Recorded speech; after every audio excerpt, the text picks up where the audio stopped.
তুমি নোহোৱাকৈ অকলশৰে নোৱাৰি দেখোন নোৱাৰি দেখোন। নমস্কাৰ, মই ৰীণা ৰাভা দেৱী। আজি বিশেষ ব্যক্তিগত এটা কামৰ বাবে মই আজি অনুষ্ঠানটিত উপস্থিত থাকিবলৈ নোৱাৰিলোঁ। তাৰ বাবে মই দুখিত। যিহেতু আজি আপোনালোকে সকলোৱে গম পাইছে, আজি আমাৰ দুটিকৈ গীত উন্মোচন হ'বলৈ গৈ আছে। সকলোৱে আছে যিহেতু। সফল নাৰী গীতটি লিখিছে আমাৰ জিনুমণি বৰুৱা বাইদেৱে আৰু মায়াৰ সাগৰ জিতেন কুমাৰ বৰুৱা। এই গীতটি আগতেও কৈছোঁ, খুব সুন্দৰ গীতটি। তেওঁলোকে খুব সহজভাৱে লিখিছে। লিখোঁতেও খুবেই কষ্ট হয় আৰু সুৰ আৰু গান কৰোঁতেই খুবেই কষ্ট হয়। আপোনালোকৰ অকণমান মৰম আদৰ পালে আমি বহুত সুখী হ'ম। যিহেতু জিনুমণি বৰুৱা বাইদেউ আজি নাই, উপস্থিত নাই মোৰ দৰে। তেখেতো বহুত অসুস্থতাৰ মাজেৰে আছে। তেখেতৰ সুস্বাস্থ্য কামনা কৰিছোঁ। সকলোৱে যেন আশীৰ্বাদ কৰে তেখেতে খুব সোনকালে সুস্বাস্থ্য হৈ ঘৰলৈ উভতি আহে। সফল নাৰী গীতটো খুবেই সুন্দৰ, আপোনালোকে আঁকোৱালি ল'ব। উপস্থিত থকা সকলোকে পুনৰবাৰ নমস্কাৰ জনাইছোঁ। আকৌ আগৰ দৰে কৈছোঁ, খুব সুন্দৰ গীতটি আঁকোৱালি ল'ব। সফল নাৰী সকলো মহিলাসকলৰ বাবে সাহসেৰে খুব সুন্দৰ। আমি আন্তৰ্জাতিক নাৰী দিৱসৰ হয় আমি প্ৰস্তুত কৰিছিলোঁ গীতটি। খুব সুন্দৰকৈ লিখিছিলে আৰু মই অকণমান চেষ্টা কৰিছোঁ, কাম কৰি গৈ আছোঁ আগৰ দৰে। আপোনালোকে মৰম দিব, আশীৰ্বাদ কৰিব যাতে মই এনেকৈ কাম কৰি গৈ থাকোঁ।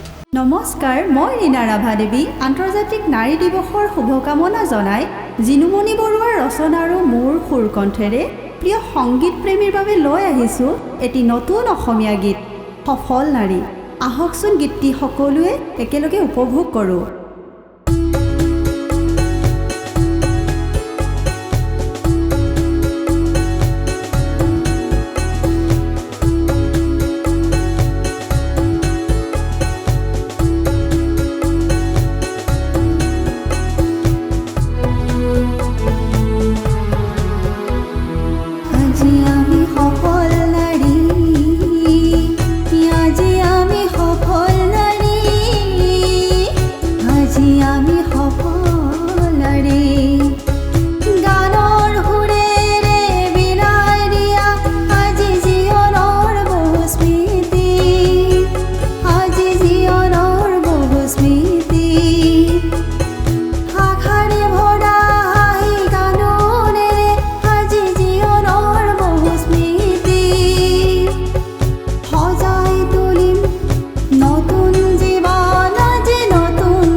ইতিবাচক চিন্তাৰ